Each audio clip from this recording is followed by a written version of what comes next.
What is TeamShell?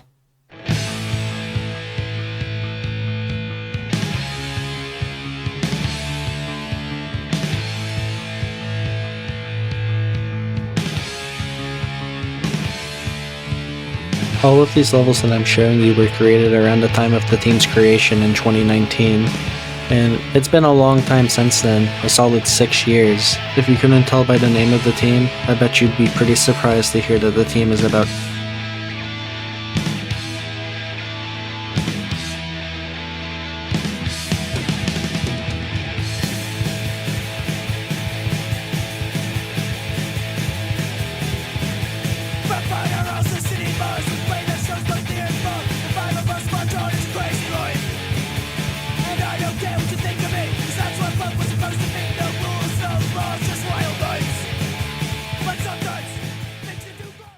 The coolest highlights I'd say TeamShell has is its large capacity of really difficult levels. Every level is rated on a point scale from 0.5 going up to as high as 15.0 at the time of this recording. I believe that the higher the level rating is, the more opportunity it has to shine just because of the limits being lifted. However, TeamShell isn't even primarily built around these levels, and instead, the much more easier levels. Made a lot of mistakes, I probably make them again. It's hard to be loyal when you can have about 10. Honestly, I put Cindy Sweeney in the bench just so I can make sure that we more than friends. This is the first TeamShell level I ever made all the way back in July 2020. This is a prime example of something I would consider generic, meaning that it's nothing all too special really. It's not necessarily bad because of it, but it doesn't have that spice that something like this would have.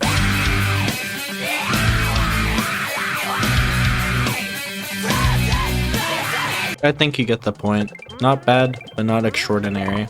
A lot of makers start off with making generic Kaizo, and that's not necessarily a bad thing either. It's sort of a stereotype that all generic shell levels play the same, yet at the same time, they can provide some unique experiences too.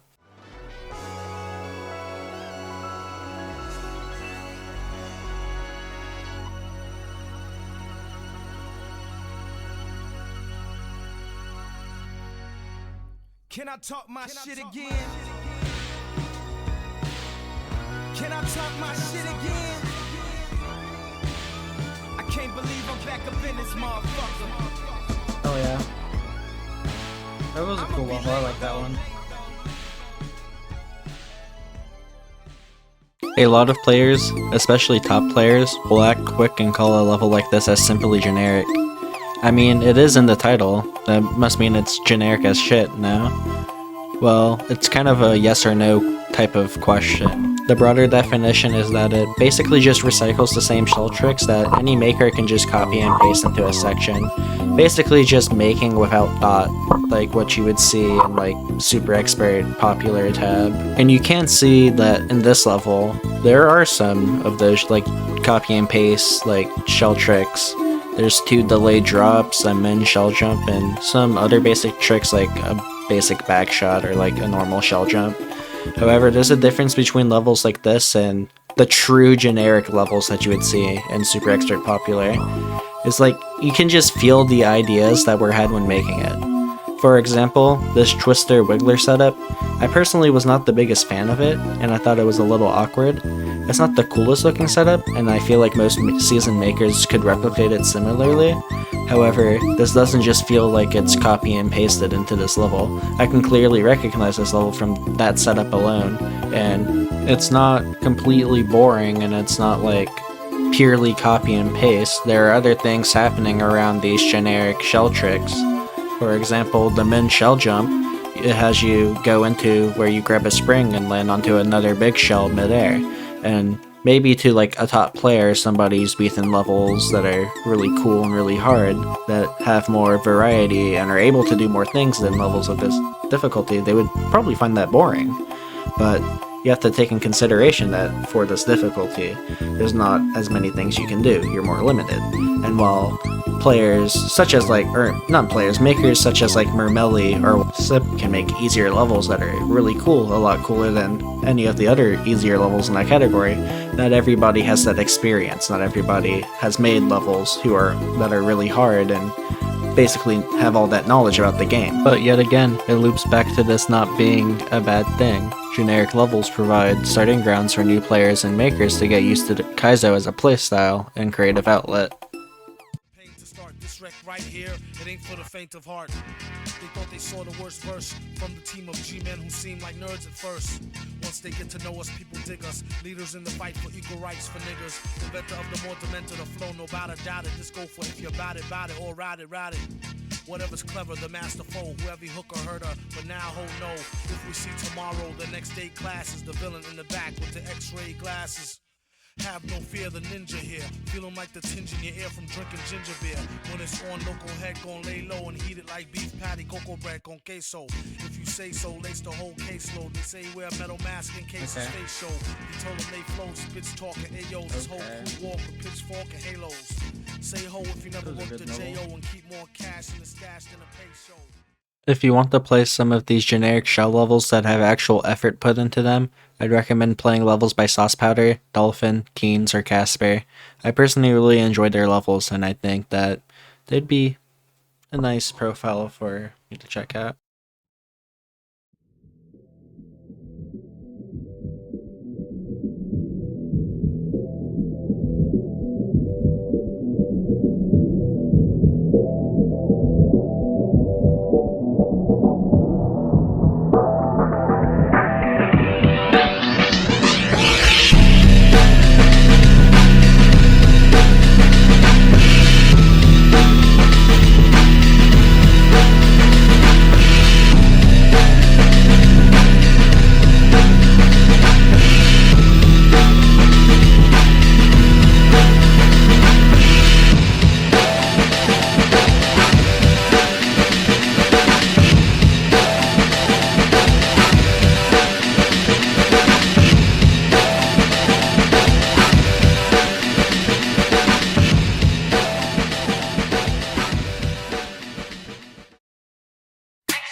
Let's go! Young money militia, and I am the commissioner. You don't want to start easy, cause the others fuck militia. So misunderstood, but what's the world without enigma? Two bitches. Let's go! Got the girl twisted, cause she open when you twist her. I beat it! Life is the bitch, and death is her sister. Let's go! Sleep is the cousin, what a fucking family picture.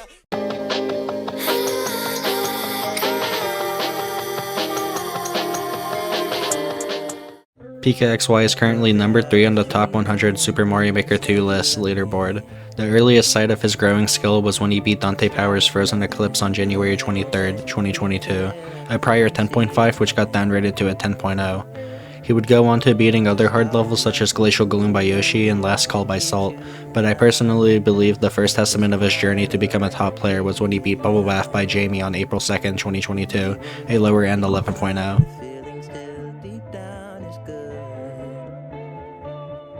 Other achievements around these times were Arena of Amethyst on April 17th, 2022, Deep Impact on June 12th, 2022, and Kamikaze Shells Double, his hardest at the time on August 23rd, 2022.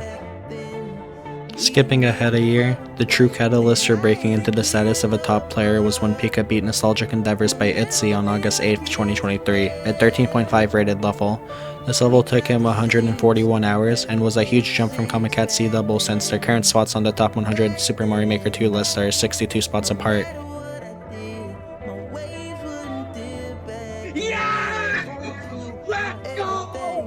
He would then go on to upload a 12.0 rated collab between himself, Waffle Chop, Ship, and Lamb called Hive Mind on December 31st, 2023, beating the level after only previously getting to the subworld 3 times.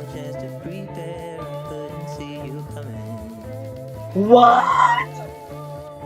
For much of 2024, he helped talented makers by uploading their difficult levels for them, including Olympus Peak by Damien SMM on February 23rd, Ultimate Cape Speedrun by Shigure on February 28th, Overheat by Parasol on April 1st, Radiance on May 18th, Upper Echelon by Lucid on July 31st, and Holoscope on August 11th. One of the most impressive things I've seen him do was beating 3 13.0 plus difficulty levels in between August 16th and September 27th in 2025. these levels being Dead Fuse by Koshi, Fracture A by Wafflechop, and Skyrider by Pete.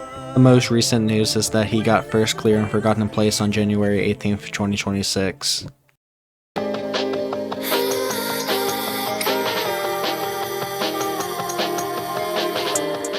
Baishi is a French player who is currently number 20 on the top 100 Super Mario Maker 2 list leaderboard, which only puts him behind one other French player, being Sanix at number 2. Similar to Pika, the earliest public display of Baishi's skill was when he beat Frozen Eclipse on May 24th, 2022. And the next hard grind Baishi would pursue after this in August 2022 is a collab level he made with Sanix and Chuck called Forgotten Place, a highly difficult Kaizo level that would be leagues in difficulty above Frozen Eclipse. During this lengthy grind, Baishi would also upload some clears on other hard levels, but a lot of Baishi's publicly available videos on YouTube weren't recorded with a capture card, but were made by recording his Switch's screen with a camera. As someone who used to do that to stream Mario Maker on Twitch, I find this really admirable, especially when he was doing this for really hard levels, most notably Glacial Gloom by Yoshi on February 8th, 2023, and Delirium Trigger by F-Brack on March 12th, 2023. He would also go on to preview a level of his own called Sanix's Ultimate Destination, which went on to be uploaded around June 15th, 2023, and get a 10.5 difficulty rating in TeamShell. He cleared a few more levels like 1-1 with an extra twist by King Boo and Insane Asylum by Bray. After Insane Asylum, Baishi would also take a break from Forgotten Place around this time when Super Mario Bros. Wonder released, and he would go on to speedrun it for a few months. But when he returned, he started grinding Forgotten Place again, but then took another break to start grinding a level called Trimming the Herbs, which was originally one of the last two Mario Maker 1 levels that hadn't been cleared, before the creator admitted to have hacking it. He would first clear U-Break by Panga due to already having learned it alongside previously beating P-Break, but Baishi would then take a break from Trimming the Herbs to go and beat Sagan's Magnum Opus, his new hardest clear at the time in June 2024, to gain some more skill before going for Trimming the Herbs, since it would be the hardest level he's ever attempted. After grinding the level for about 7 months, Baishi would finally clear his current hardest clear, Trimming the Herbs, on October 22nd, 2024. And honestly, huge props to Baishi for this clear, and everyone else who has beaten this level, because it honestly just looks really fucking awful.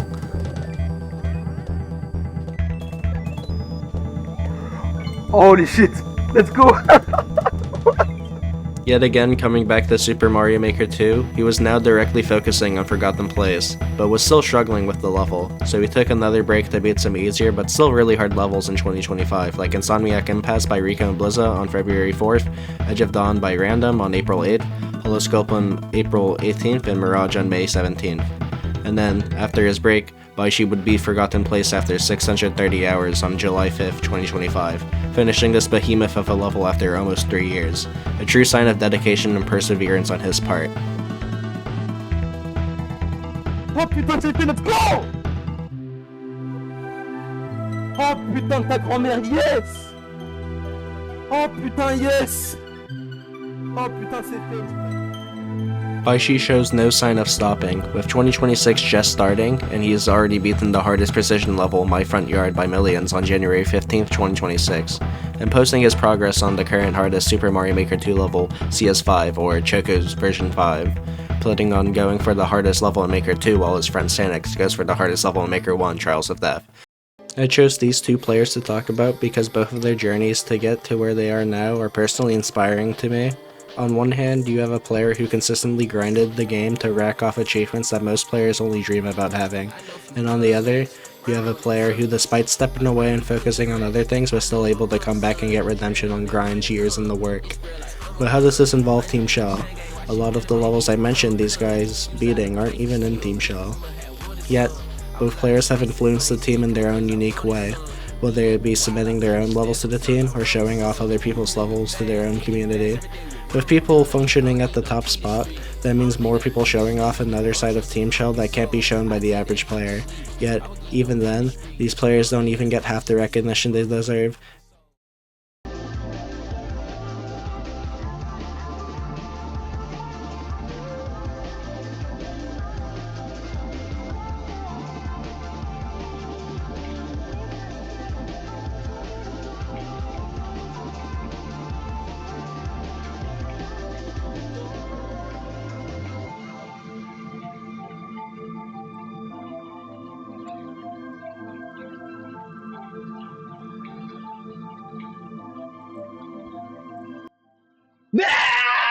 Let's go!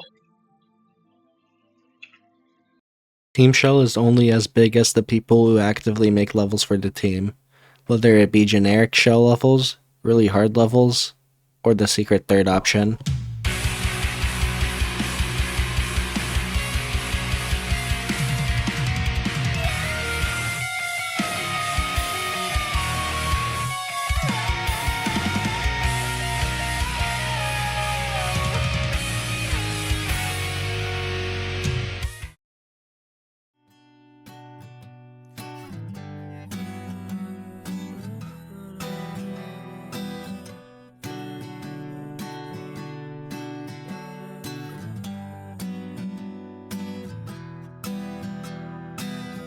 Depression and obsession don't mix well.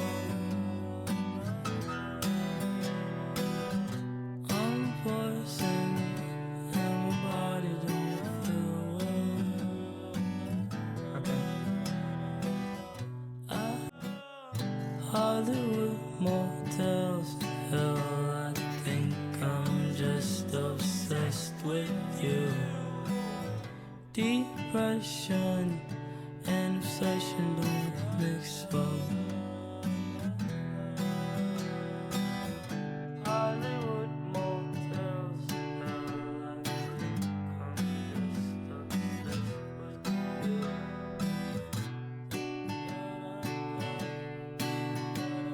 That was cool. It was a really good level. At the end of the day, TeamShell levels have to use shells. However, it's up to the creator how these shells are used. The only reason I would call a level generic is that the main use of shells are for shell tricks, which are shell jumps, shell drops, clams, dunkers, etc. That sort of thing. That doesn't mean a generic shell level can't have effort put into them or can't be fun and unique, but what I say separates the tough levels from the generic ones is that there's something that clearly makes it stand out.